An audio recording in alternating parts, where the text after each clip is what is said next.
Hello and welcome to another week of NHL Chatroom live right now on Sportsnet's YouTube and Facebook channels. Happy draft days, happy everything, chaotic. I mean, the draft is actually still going on. Unfortunately, draft week. We will be drafting until your son is actually in the draft at this point. It's gonna happen. I mean, he's 26 now. He's got a full beard, car debt. I can't believe this.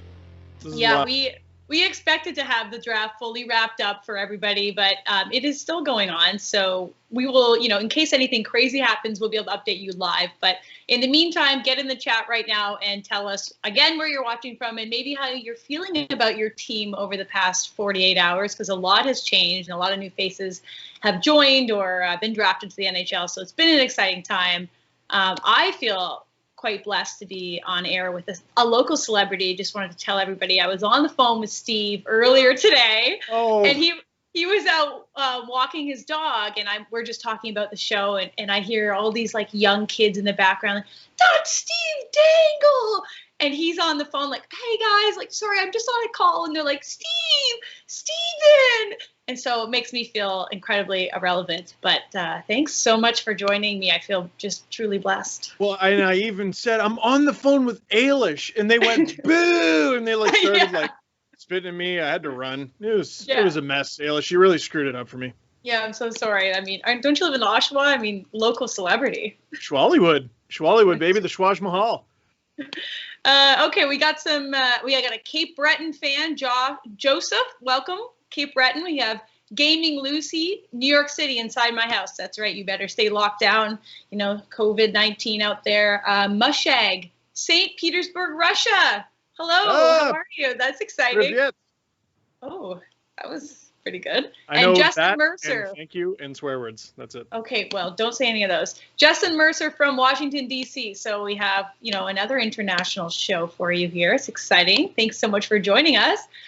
But we have a jam-packed show. I don't even know. We'll be on here maybe as long as the draft is. But we have draft reactions to go through. There's been quite a lot of wholesome moments, even though the draft was virtual this year. And I was a little bit skeptical, to be honest, if it was going to be as, heartwarming. There were a lot of incredible moments, even though, Zoom basically provided it all for us. I think we can start by saying, that number one pick going where we thought, Lafreniere going to the New York Rangers was obviously not a surprise, but exciting to see the future of the NHL get his moment. And what were your takes on, that star kind of getting to be on Broadway now? I really enjoyed seeing Times Square, and just his, him on the billboard and everything, because I don't know, to me, that's just very normal. Like, look at that. Look at life happening. Cool.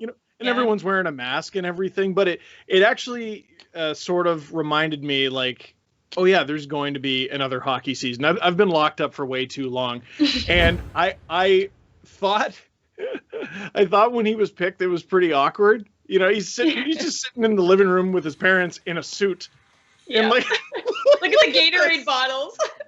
I didn't even notice that. That's so awkward. Oh my God, and just in silence, and it really drove home that, like, dude, take off the tag. You're going number one. What are you doing?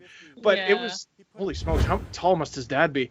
But it really drove home just how different this draft was. Just the kind of awkwardness of it all.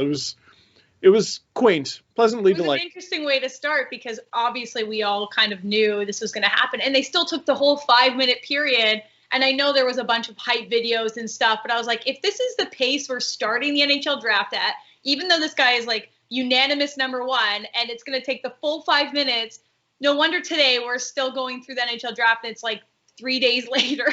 Yeah, Ailish, so the New York Rangers should be fined for that. And I'm going to throw another team in there, the Detroit Red Wings. Because they had the first pick today, the 32nd, and they're like, you have the first pick of the day. And then I saw Chris Draper start talking to his coworkers. I'm like, you've had 14 hours to talk about this, Christopher. How don't you know who you're about to pick? Go to jail. Wait, there should be a fine. I don't know. I don't know. Just come on. I can't believe we're not even in the 7th round. The show's going to end before the draft does.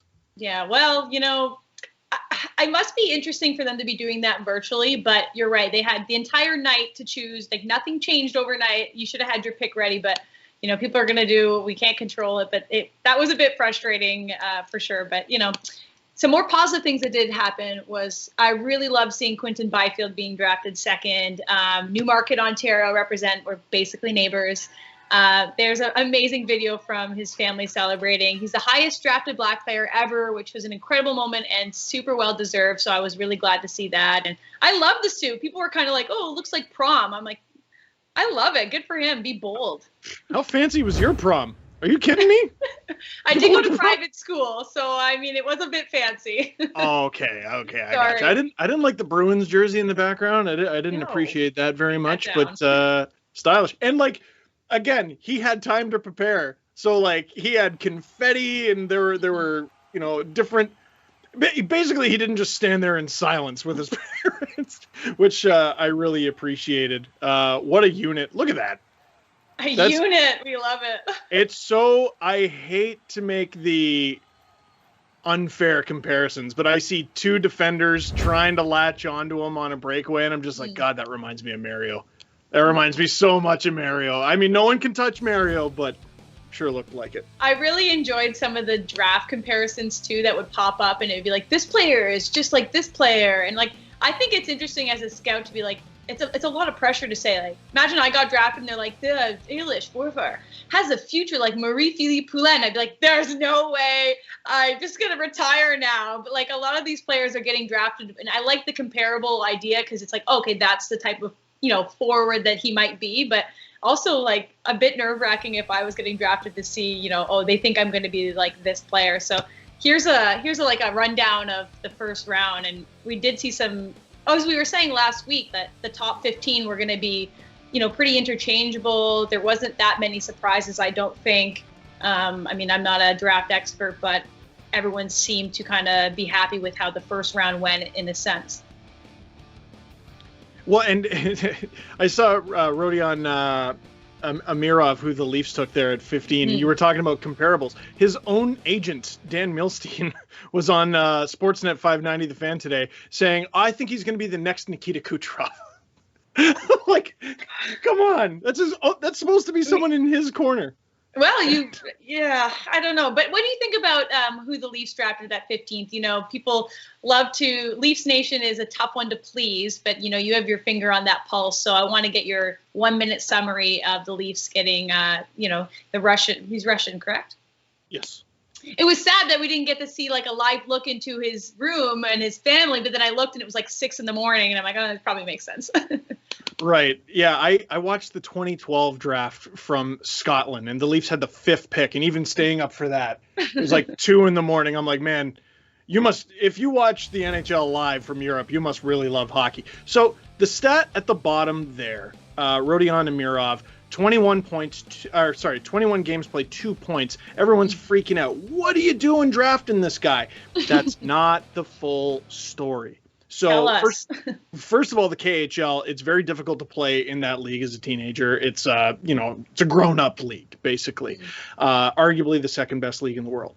Then there's the VHL, which is basically the equivalent would be the AHL, and he played a few games in that last year. And then there's the MHL, where he was basically playing against his peers, other juniors. And he lit that up. He had 22 points in 17 games. He was one of only 4 players on his team to have over a point per game. So to say he only had 2 points is ridiculous. And as long as we're cherry picking just his KHL stats, what's interesting about this draft is you get to kind of cheat. You're not drafting them in June and imagining what they're going to be like next season. Mm-hmm. You actually get to see. So he's played about a month worth of hockey or a few weeks worth of hockey.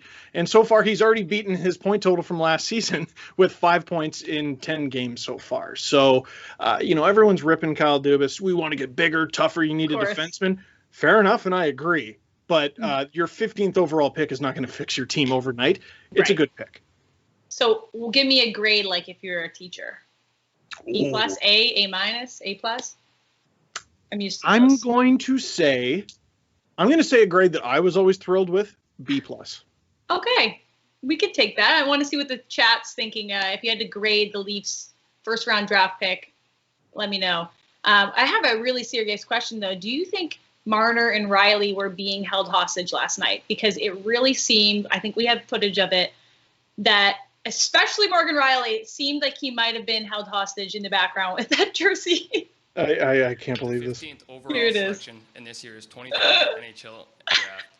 We are proud to, Toronto Maple Leafs are proud to select from UFO of the KHL, Rodion Amirov.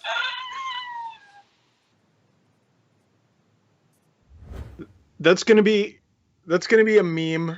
That's gonna be a meme for years to come. If Amirov ends up sucking, it's just gonna be Riley going, holding up his jersey, looking all upset. He looks like the most disappointed hockey dad. Like I can hear him breathe through his nose. We need to see it again. Also for me, it's like his he keeps like looking to the left, like kind of like, what am I doing here? What am I doing here? And then he pulls the jersey and his little smirk. Oh, it's so good. I know that look. He's looking at the clock. You know, what time is recess? When can I punch out? That's exactly what he's at. That was one of my favorite moments.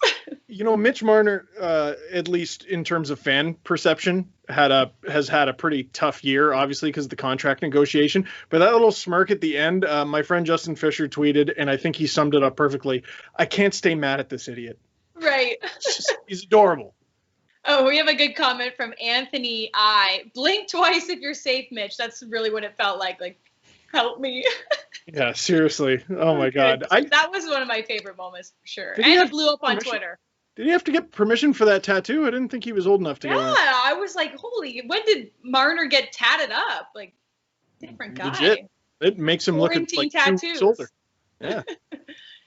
Some other great moments. Let's keep going through them. I mean, obviously we know Alex Trebek is a national treasure, and I really thought it was, you know, a beautiful moment with the Ottawa Senators having him announce their draft pick. So we have a video of that too, but I just wanted to make sure everybody got a chance to see that in case you missed it, because, you know, he's a fan favorite. So I think we have that video for everybody here. Here is the host of Jeopardy! Alex Trebek. Thank you, Johnny. Hi, everyone, and welcome to Jeopardy! Our category today is the NHL, and here is the clue for you. With the third pick in the 2020 NHL Draft, the Ottawa Senators choose this player.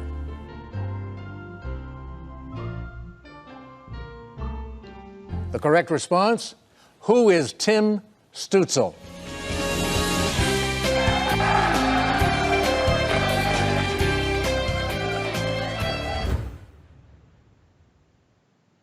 Oh, that was wonderful. And a great draft for the Germans. I know people were saying, like, Germany is coming. And it was, you know, obviously a third overall pick. I think with that one, you saw a lot of Germans getting picked in the first couple rounds. And so a testament to them growing their hockey dominance. And, you know, this was a big pickup. People were really pumped about it. And Ottawa, I think, was coming into this with a lot of pressure, being, you know, having all these choices and having a pretty terrible result last season. So we have a question here from Papa in the chat. Papa? He says, Ottawa was poised to do well. How did they shape up? And I mean, today they also got another acquisition, which we can talk about later. But your first thoughts on Ottawa's drafting, you know, with the pressure that they had? Well, my first thought is this jersey is beautiful. My second is Stützle was dressed like Leonardo DiCaprio as the Great Gatsby. Honestly, for a team that, like you said, has had a tough couple of years, starting with, like, I don't know, what would you say, the Uber video? And I know that was how many Ottawa Senators scandals ago. Yikes. Yeah, it's been a tough go, but they had 3 picks in the first round. Tim Stützle looks like a Tim Studzla, you see, because I know, very good. Jake Sanderson, who had one of the most awkward pauses of the night because of the delay. Look at that move. That's ridiculous and unfair. And also at 28th overall, they had Ridley Grieg, big center. So there's 3 picks in the first round. You have 3 picks in the first round, including 2 in the top 5. You know what you don't need at all? A second pitch that out the door, and then you can get Matt Murray, which is what they did today. So they have a new starting goaltender and 3 firsts they can build for the future with. It's absolutely fantastic for them. And the Jets, I really like that Cole Perfetti pick as well. I know the Flames must have really liked Zari because they traded down twice and still seemingly got their guy. It was a pretty good first round for Canada. Yeah, no, I think the Canadians had quite the amount of picks, and also a lot of players were being drafted that were Canadian. And I think we have a board to show how many Canadians went in the first round. It was almost a historical round for Canada athletes. There they are right now. 19 Canadians taken in the first round. I mean, I'm not going to be cocky or anything, but like, just hand us the gold medal. Oh, I mean, number one, obviously. Was it even a question? I'm surprised to see 4 Russians. I guess that was just the first round. I would love to know how many Russians were drafted this year and what percent of them have gone to the Leafs.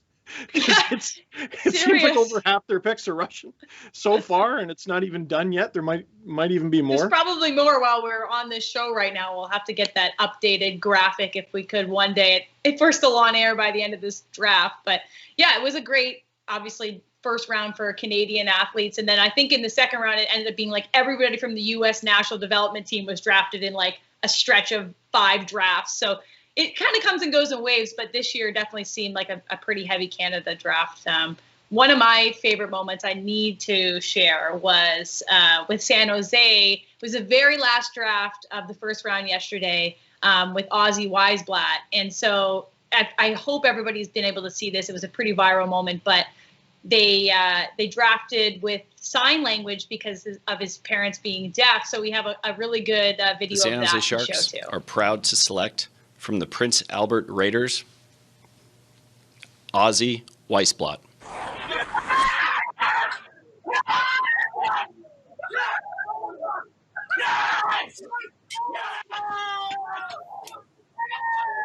Pick number 31, and that's fantastic with sign language as well. And Sammy, you're giving us the thumbs up. Ozzy Weisblatt from Calgary, Alberta is formerly a member of, well, still with the Prince Albert Raiders of the Western Hockey League, a member of the San Jose Sharks. Oh, it's so beautiful, yeah. And honestly, there's a really great, I don't want to plug everything that's Sportsnet, but this is a real, like, amazing feature that was done on his upbringing. It's more than just his family having deaf parents, but, you know, the sacrifices that his family had to take. I think they have 5 sons that play hockey. It's a really incredible story. So if you get a chance to watch this feature, check it out. That was probably one of the most like wholesome and complete moments of the draft, I thought. So glad that we could show that for everybody. Listen, I'll be the company man if you're too shy. I mean, Sportsnet did a ton of work on this. There's lots of features on sportsnet.ca. If you're not completely informed after NHL Chatroom, you should definitely go check out the website. We got a lot of content. Awesome. So I think that's kind of our as in-depth headline segment for first round of the NHL draft. I mean, with it still ongoing, I'm sure next week we'll have more to bring for you. But as well as today being a bit of a trade-heavy day, we want to get into that for you. We have a question from Joseph that will actually help us move on to that. So he says, what is your opinion on the Domi and Murray trades? So going into today, you know, it was a bit quiet. I think people were itching for some trades, and so we got some. Obviously, with Ottawa grabbing Matt Murray, we talked about that today. I saw a pretty viral tweet that they're in Toronto's rearview mirror now because of getting a 2-time Stanley Cup champion. Saw that. I don't know if they're right there in the rearview mirror, but it definitely won't hurt the Ottawa Senators. So I guess what's your main takeaway of how Ottawa has improved over the last 48 hours? Well, I mean, you look at a lot of the worst teams in the league. You know, I mean, even the San Jose Sharks, who a lot of us expected to be a Stanley Cup contender, possibly. Ottawa probably thought they were getting the 31st pick, not the 3rd. They end up getting Stützle with the pick they got for Erik Karlsson. The worst teams in the league don't get any goaltending.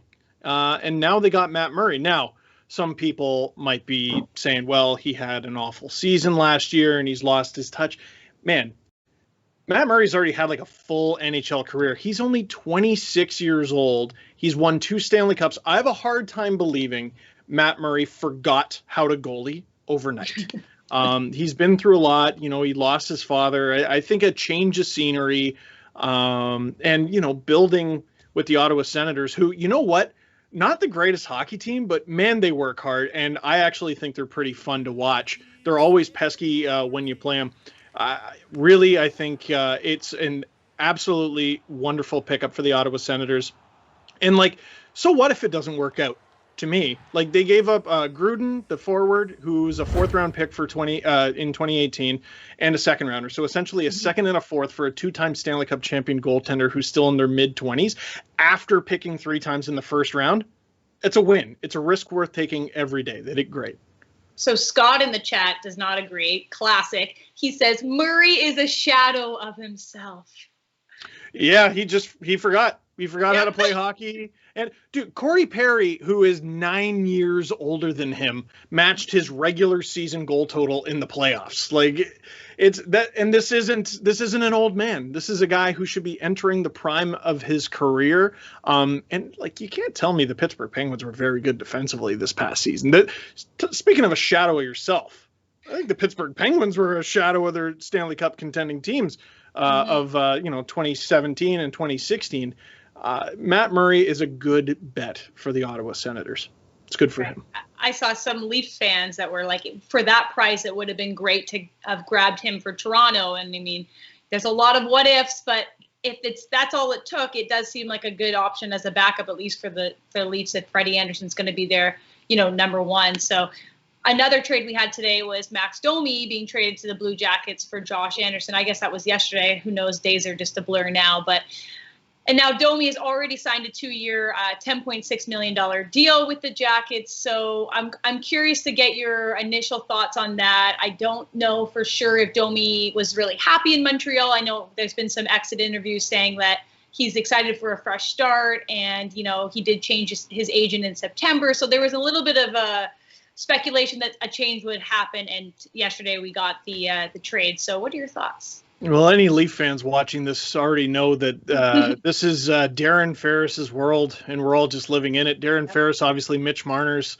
agent, who cleaned the Leafs clock last summer, and he also happens to represent Max Domi and Josh Anderson. And my little tinfoil hat conspiracy theory is this guy orchestrated the trade. He managed to get one of his clients, Max Domi, change the scenery. He managed to get him to, actually a state with a lot less tax. So I think that's probably important for his paycheck as well. And he got him a 2-year contract that conveniently takes him all the way to unrestricted free agency. And that's not even mentioning Josh Anderson. I'm a little bit confused about why, after Anderson put up just 4 points last season in under 30 games due to injury, I'm a little confused as to why Montreal felt the need to add a 3rd-rounder with Max Domi, who even in an offseason at least put up 40 points. That was very confusing for me. I know a lot of Habs fans, they're happy with getting some size and snarl, which Josh Anderson definitely... Snarl. That's a good one. I know you're happy to fill a need there, but I just worry that they saw the playoff performances of Philip Deneau and Nick Suzuki and just put all their eggs hardcore in that basket. Yeah, you fill a need there, but it's not like Domi's a pushover. There was clearly a disconnect between him and Claude Julien, who he refused to comment on. Right. Max did. There was clearly a disconnect there. I was saying this to you on the phone before I was rudely interrupted by my many screaming fans. I think Darren Ferris is going to be an NHL executive one day. I think he might be a general manager because, to me, the visuals, it just looks like he orchestrated this entire deal.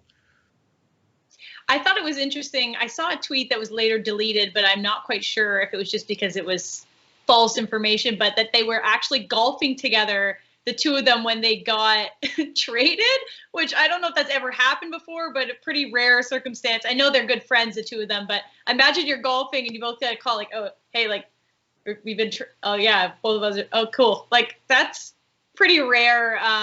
If that's the fact, that tweet was deleted. So I'm just not sure, but pretty cool story if that is the case.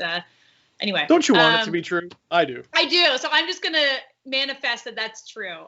Don't quote me on it, but we're hoping that it's true. One other thing, I know you mentioned that Domi maybe didn't want to comment on his relationship with the coach. How is it going to work with Torts as his new head coach? That could be fiery, to say the least. What are your thoughts on that matchup there? Well, it might be a match made in heaven. Maybe because Max Domi needs to play with that fire. It's what he played with at the World Juniors in 2015 that made so many people like him, and the tongue wagging, goals that he scored with Connor McDavid on his line. He needs to play a rougher style. He became this kind of finesse playmaker guy, and he's allowed to do all that. I mean, the Columbus Blue Jackets are not allergic to talent and scoring, but I think John Tortorella, a fiery coach, could be exactly what Max Domi needs, actually. All right. Well, stay tuned. I mean, whenever the season does start, we'll have to be able to test that theory. Before we move on, we're halfway through the show, but looks like we have a lot of new viewers this week, so I just wanted to remind everybody who we are. I'm Ailish, and this is Steve, and every week we have NHL Chatroom live, and our show is really driven on you guys being in the comments and telling us how much you disagree or agree with our statements. Usually it's disagreeing, but we love it. It brings us fire. So continue to comment and always send us your hot takes, because we keep a screenshot log and we will find you and make sure we call you out next week. So just wanted to make sure that everyone knew what they were watching, because, we got a lot of new faces this week because there's no hockey to watch. So you might as well watch us, right? Yeah. Yeah, perfect. But by the way, at the beginning of the show, we were like, the draft might be over by the time we're done. They have made one pick in the 7th round. There's no shot. This is going to go till 8 o'clock. I really can't believe it. I feel bad for the broadcasters, because I was watching, and I'm eating and I'm able to do whatever I want and get up and get fresh air. And they're just in this studio reading from a notebook, like, this kid's 6'2", 210. He played at Minnesota Duluth. I would just be exhausted and everything would just blur into one massive talent. So kudos to everyone that's still doing this draft and all the content that the teams have to pump up. So good thing we get a break. Sam Constantino I hope he brought a change of clothes. He's thinking up the ice surfing studio. I saw my book's in the background, by the way, if you look really close. But I couldn't believe all these strangers, these kids he's probably never even met, he's able to bring up everything. If you put me on TV for 7 hours and just brought up my Facebook friends at random, I would not be able to tell you as much as he's able to tell you about these draft prospects, which is why, I don't know if I'm allowed to take us on this little sidebar. Oh, please. Did you see last night the 21st overall pick from Columbus, Yegor Chinakhov? Sam tapped out. He went, I don't know who this person is. Oh, yeah. That was everyone's like, I think he's a winger. And that's hilarious because, they do their draft rankings. They have their top 80 people ready. And at that point, it's interchangeable. But for someone to kind of come off the board, it's like drafting me. I don't know who this chick is. I think she played hockey somewhere. I don't know. Let's just look at her hockey DB, and it's I'm 5'6". But they definitely didn't know much about him. But I thought that was funny, just to be hey, honestly, I don't know anything. So maybe we should get someone to text me the answer. That's what it was like. Call a friend. And then Jarmo Kekalainen just kneeling, just really going into it, because I saw different draft rankings had Chinakhov going somewhere between 90th and 200th. They picked him 21st. Then there was a tweet going, well, one team had him ranked 28th. Kekalainen goes, we had him ranked 10th. Wow. That's so aggressive. That's pretty high. Those clips of all the analysts going, I don't know who this guy is. Those are going to be famous little sound bites if he turns into a star. I kind of want to see it. Or if he doesn't, it would be even more of a funny bust, cold takes, Well, if the next guy, Hendrix LaPierre, ends up being huge for the Washington Capitals, yeah, I imagine it'll be pretty big. All right. Well, speaking of people that know a lot about teams, you know a lot about the Maple Leafs. So we need to get some Leafs juice into our timeline, into the chat, because all the Toronto fans are itching to talk about the Toronto Maple Leafs. So, they weren't the only Canadian team to make moves, as we talked about with the Habs, but the Leafs locked up Jason Spezza on a 1-year league minimum, something that you maybe didn't think was going to happen because of the timeline. So that's happened since our last show. Obviously, I think you're happy about it. I think most people are happy about, a veteran presence. Does he play in the home opener? Yes, it better be in his contract that he plays in the home opener. Honestly, God love Austin Matthews. Jason Spezza should take the opening faceoff at the home opener this year. Oh, I remember that goal.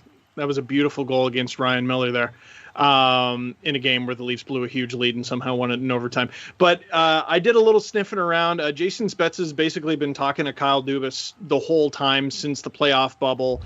It seems like he's been completely in on a return to the Leafs. I'm not sure what took so long to sign the deal, but 1 year, $700,000. I don't know how you find a way to complain about that. People did. Of course. People did. But, he's a heart and soul player. He keeps saying the fire still burns. He obviously still wants to play with the Leafs, and they'll be better for it. Also, I got to give some love to Denise Malgin, who re-signed. Oh, yeah. Malkin?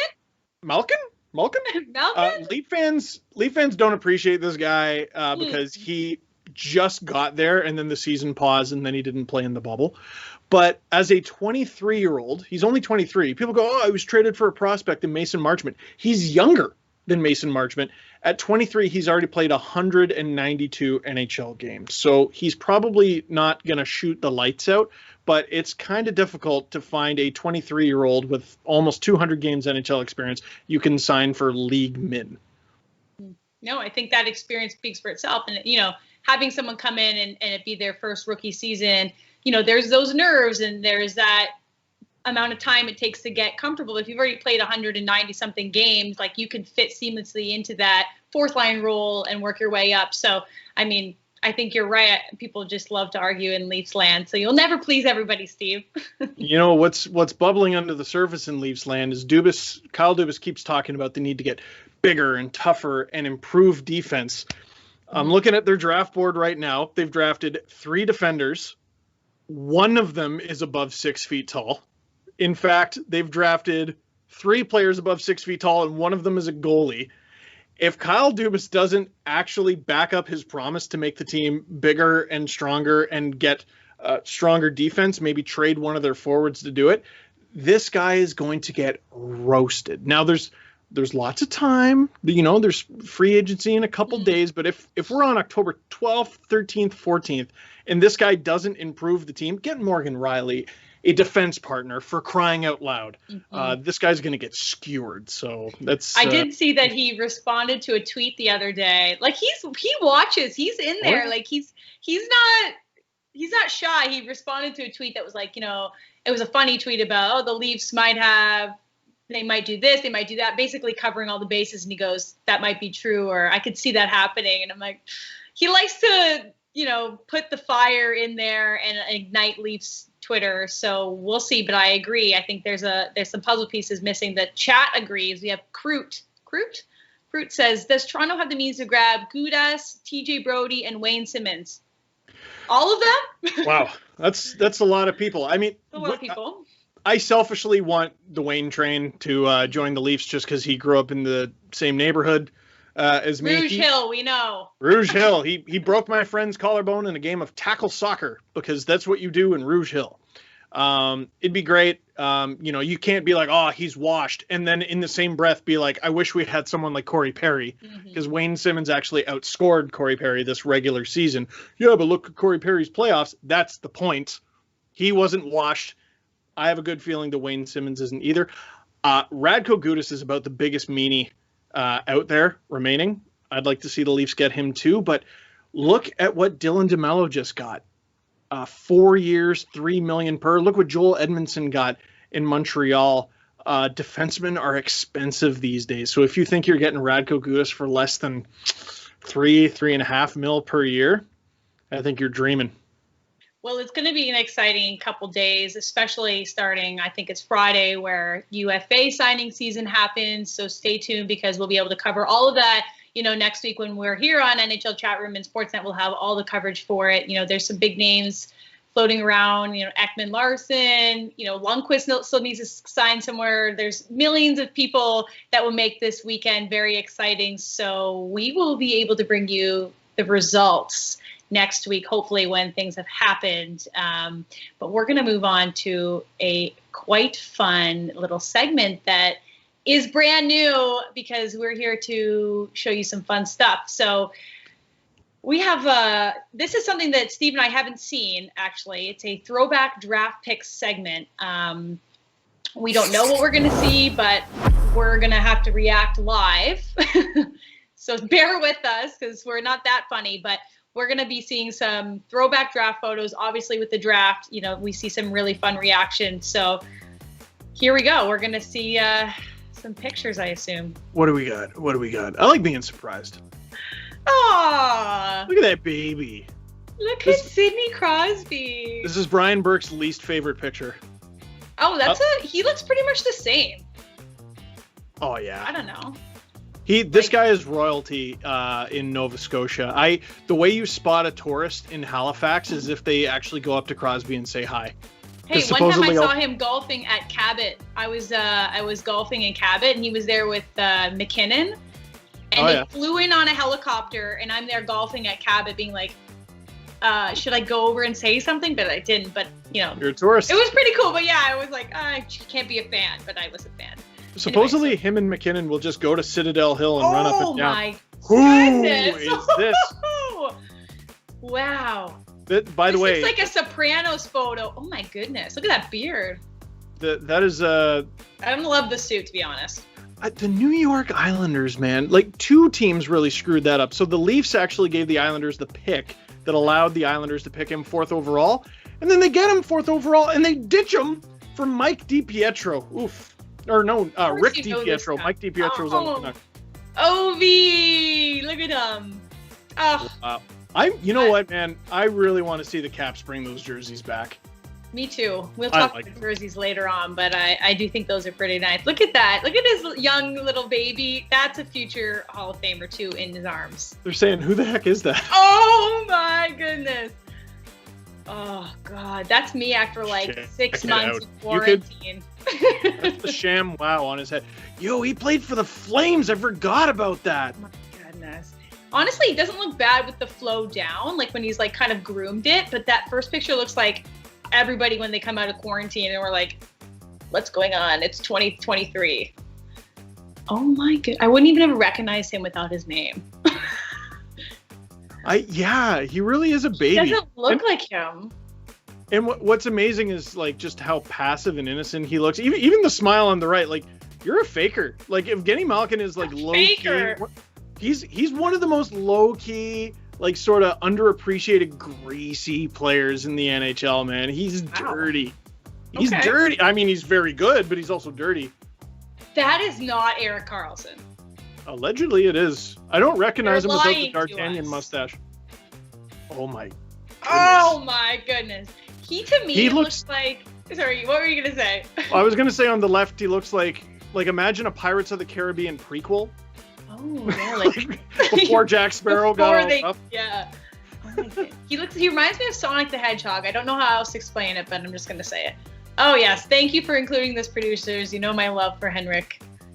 That's a glow up. Like, that is a glow up. I wouldn't have even picked him to be a GQ model back then, but where'd you go? I got my New York Rangers Henrik Lundqvist rookie card. I'm going to sell this and be rich. I'm still waiting to see him on the H&M billboards in Toronto, but I guess that's not going to happen. Nah, it sounds like Washington. Sounds like they probably have billboards there.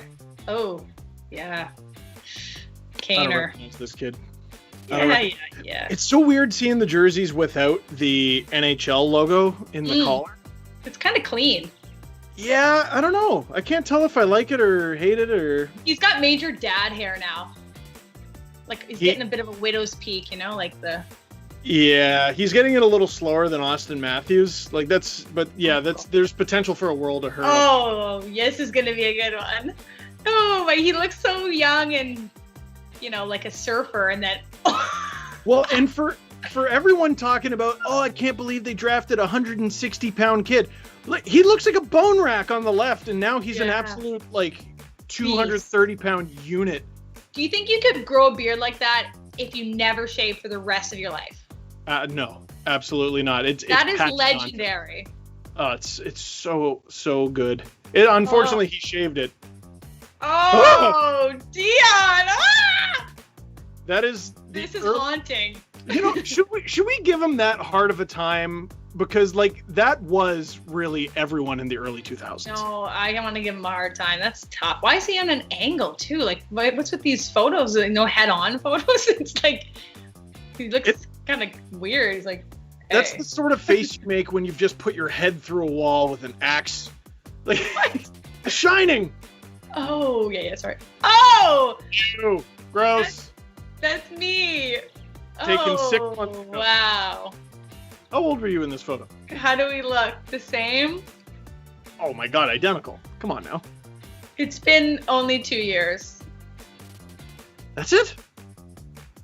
I was drafted in 2018, and it's 2020, I think. I don't even know. I think this is the best one. The 300th day of March 2020. Oh, Markham Thunder, rest in peace. I was drafted 9th overall. Not a big deal. Woo. And forever champions. Forever champions. Forever champions. Well, I don't even want to read the chat right now because I don't want to get roasted. But we had a great color scheme. I don't know if you saw the green, just money. So this is perfect. Green is so underused in hockey. It is. I appreciated it. It was good. It is. Okay, we have another fun segment for everybody. We're just here to bring the fun. This is a new one introducing called On the Clock. So it's a bit of a mock draft style. We're going to try to keep this coming week to week or introduce it once in a while. But Steve and I mock drafted the best jerseys of all time. We don't know who's picked what. I fortunately won first overall pick because I answered quickest and I'm smarter. And the producers don't want to upset me because I can be kind of a lot to handle. So they're giving me the first overall pick. And we're just going to go through our best jerseys of all time.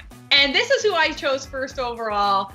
I mean, how can you not love this jersey? Mighty Ducks, the purple, the green. It is just mint in my condition. Player 97. We love it.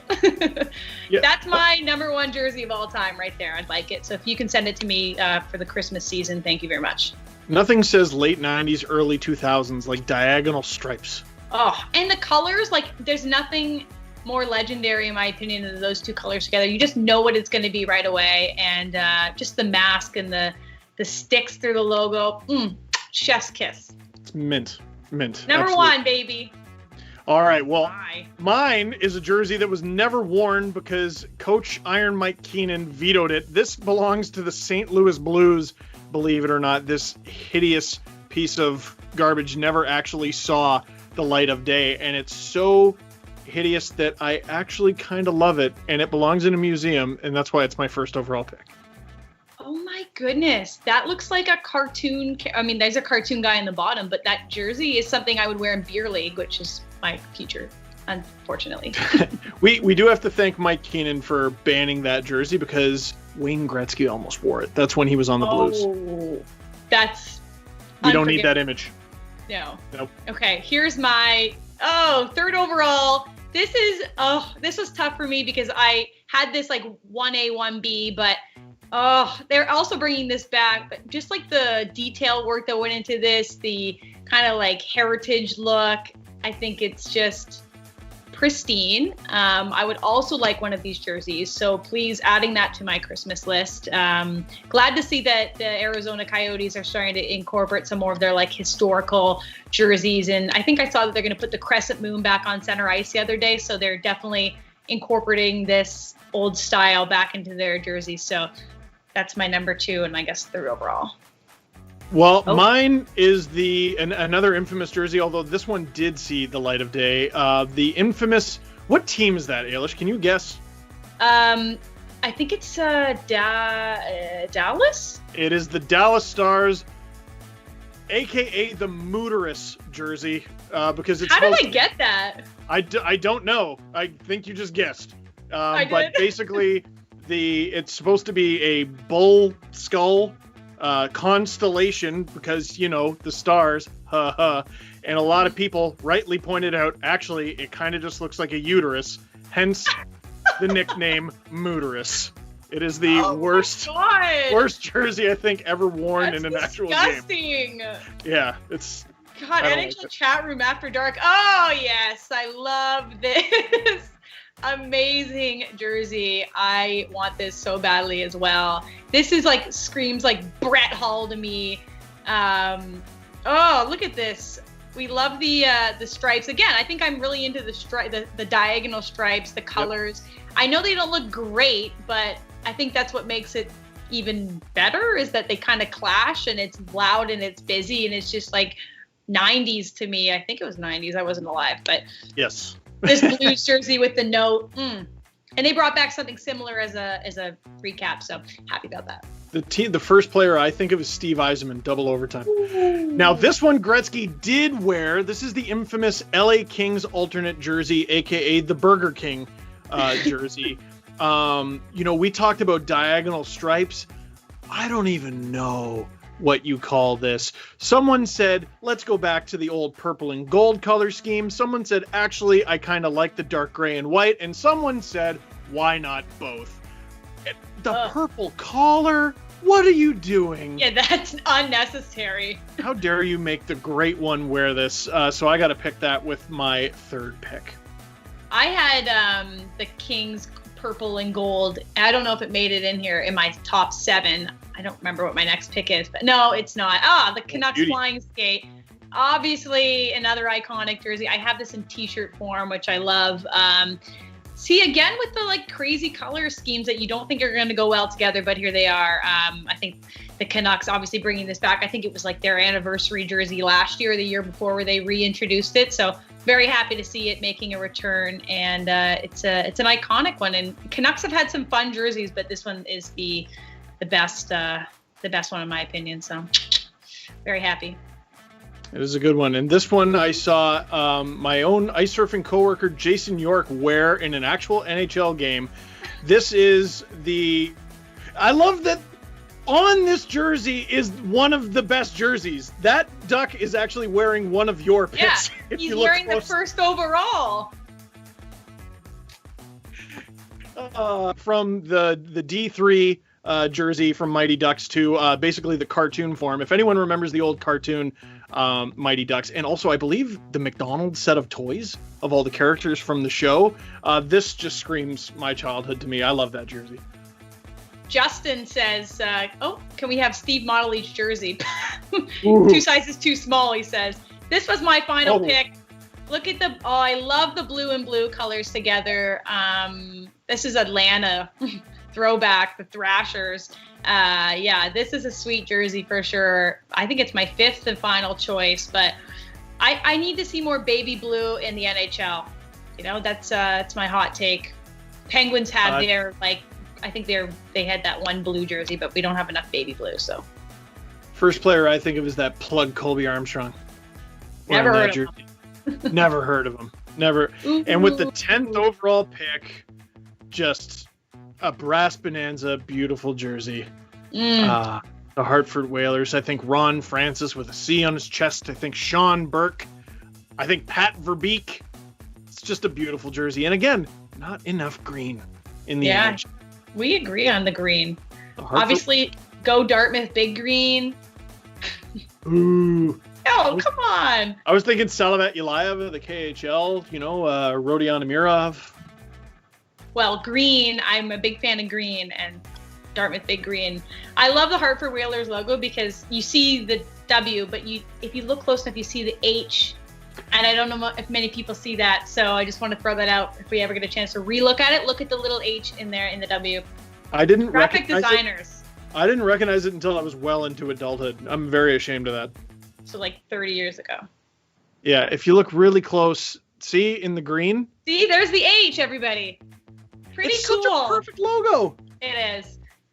That's my favorite pick of yours. You had some really weird off-the-board picks, but I disagree. I think the chat seems to agree with most of my picks. So no, I think mine were pretty good. Well, I hope you liked our new segments, everybody. Those were fun for us to see them play out live, just like we were the audience. A couple random final thoughts to bring out for everybody before we sign off. A quick little tidbit. This happened, obviously the draft is still going on, but this happened right before we went on air. We're both in Ontario right now. So the Ontario Sport Minister said that if the OHL, Ontario Hockey League, wants to play the 2021 season, they'll have to remove body checking because of COVID-19. So, is this the future of hockey? Is this going to make a difference? I just want a quick blurb on this statement that the OHL will move forward without body checking. Ailish, I want to read you something, and I just want to get your thoughts. Yeah. From Katya Nape. Hands up if you actually watched women's hockey, which has no body checking, and you therefore realize this is not going to accomplish anything. Thoughts? I was once knocked completely unconscious from a mid-ice hit, which I was stretchered off the ice and hospitalized for in a non-contact women's hockey game. I think there's a lot of contact that went on there, so I don't think that would make a difference because contact will still happen and COVID will go through people's masks if that's what they're really trying to stop. Anyway. No, hockey doesn't require close contact or breathing of any kind. It's a flawless plan for sure. Just wear a mask while you're playing. Sure. I don't know. It's never going to work, dude. It's never going to work. That's a terrible idea. That's a terrible idea. Sorry to the Minister of Health, but I don't think that should be the answer. No. Other final thoughts. So we have a question from Linda Copping. Who will sign Petro? Stay tuned, Linda, because the signing season is right around the corner. We are very excited to not have the answer to that yet, but next week we might. Steve, who would you put your money on right now? The number one team in the National Hockey League that the salary cap does not apply to, the Vegas Golden Knights. They are in on everybody. It makes no sense, and yet they might get them. All right. And then OEL? I think Vancouver, where there's smoke, there's fire. And if they're going to lose to Foley, I think ownership in the management group is going to feel an added pressure to make a move. I think OEL ends up in Vancouver. That was the juice this morning, and people were saying when he wakes up tomorrow, he'll be a Canuck. So, I mean, there's definitely a little bit of there's rumors, there's speculation, there's rumblings, especially from my stomach because it's almost dinner time. But the draft is still going on. We wanted to, I have to say, I'm sorry to Khalib that we didn't have time to get to your question this week. But we will definitely get to it next week. We're writing everything down. There's too many comments in the chat at times, and I have my eyes on everything. So we'll make sure that we get your question next week to Khalib. And to Steve and I, signing season begins Friday at 11:30 a.m. on Sportsnet. So happy Thanksgiving, happy Canadian Thanksgiving. It'll be a weekend full of content and turkey, so stay safe and enjoy that with your family and make sure you're staying tuned in on all the signings that's going to happen. While you're here, all our new followers, please subscribe to the Sportsnet channel while you're here so you don't miss us next week because it's sometimes confusing to remember that today is actually Wednesday and that we're live. So hit the subscribe button. And we'll be back next week live at 6 p.m. Eastern and 3 p.m. Pacific. We'll see you guys next week. Today's Wednesday?